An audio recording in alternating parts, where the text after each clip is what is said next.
हमारे प्यारे नबी का बचपन कैसे गुजरा और आपके वालिदा के इंतकाल के बाद आपकी परवरिश किसने की, चलिए जानते हैं। नबी पाक सल्लल्लाहु अलैहि वसल्लम दूसरे बच्चों की तरह खेलते तो थे मगर बुतों के करीब कभी नहीं जाते थे। जब बाकी बच्चे बुतों के सामने खेलते, कभी उनकी पूजा की नकल करते तो आप खामोशी से अलग हट जाते। एक दिन बीवी आमना रहमतुल्लाह अलैहा ने देखा कि कुछ बच्चे काबा के पास अपने नन्हे हाथों से बुतों को छू रहे हैं, लेकिन मोहम्मद थोड़ी दूर खड़े आसमान की ओर देख रहे थे। बीबी आमिना रहमतुल्लाह अलैहा ने हैरानी से पूछा, बेटा मोहम्मद, तुम उनके साथ क्यों नहीं खेलते? आपने मासूम अंदाज में जवाब दिया, अम्मा ये तो पत्थर हैं, न ये सुनते हैं न देखते हैं, मुझे इनमें कुछ भी नजर नहीं आता। ये सुनकर बीवी आमना की आंखें नम हो गई। उन्होंने बेटे को सीने से लगाया और दिल ही दिल में बोली, ये बच्चा अल्लाह की तरफ से भेजा गया खास अमानत है। जब नबी पाक सल्लल्लाहु अलैहि वसल्लम 6 साल के हुए तो बीबी आमना ने फैसला किया कि वो बेटे को लेकर मदीना जाएं ताकि छोटे मोहम्मद अपने वालिद की कब्र की जियारत कर ले। आप दोनों काफिले के साथ मदीना के लिए चल दिए। सफर आसान नहीं था, रेगिस्तान की तपती धूप,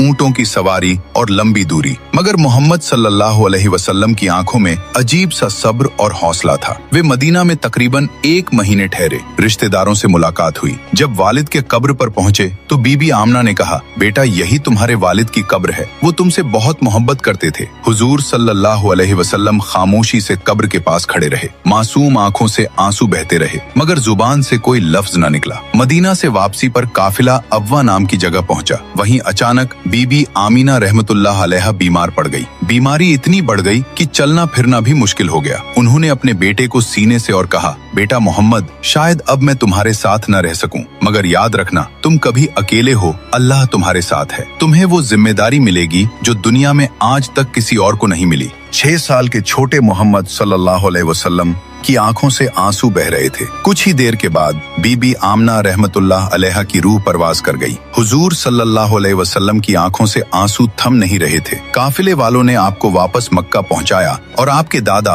हजरत अब्दुल मुत्तलीब के हवाले कर दिया। जब हजरत अब्दुल मुत्तलीब को पता चला कि बहू बीबी आमना भी दुनिया से रुखसत हो गई हैं, तो उनकी आंखें भी भर आईं। उन्होंने नन्हे मोहम्मद सल्लल्लाहु अलैहि वसल्लम को अपनी गोद में लिया और कहा, बेटा ये तुम्हारे रब की आजमाइश है, इससे कभी घबराना मत। तुम्हारा दादा अभी जिंदा है और मुझे यकीन है कि तुम्हारा रब हर लम्हा तुम्हारा सहारा बनेगा। सुभान अल्लाह। दोस्तों, अगर आप भी नबी पाक से सच्ची मोहब्बत करते हैं और ये वाकया आपके दिलों को छू गई तो कमेंट में लिखिए आई लव मोहम्मद। और ऐसे ही इस्लामिक वाकयों के लिए वीडियो लाइक और चैनल सब्सक्राइब जरूर करें।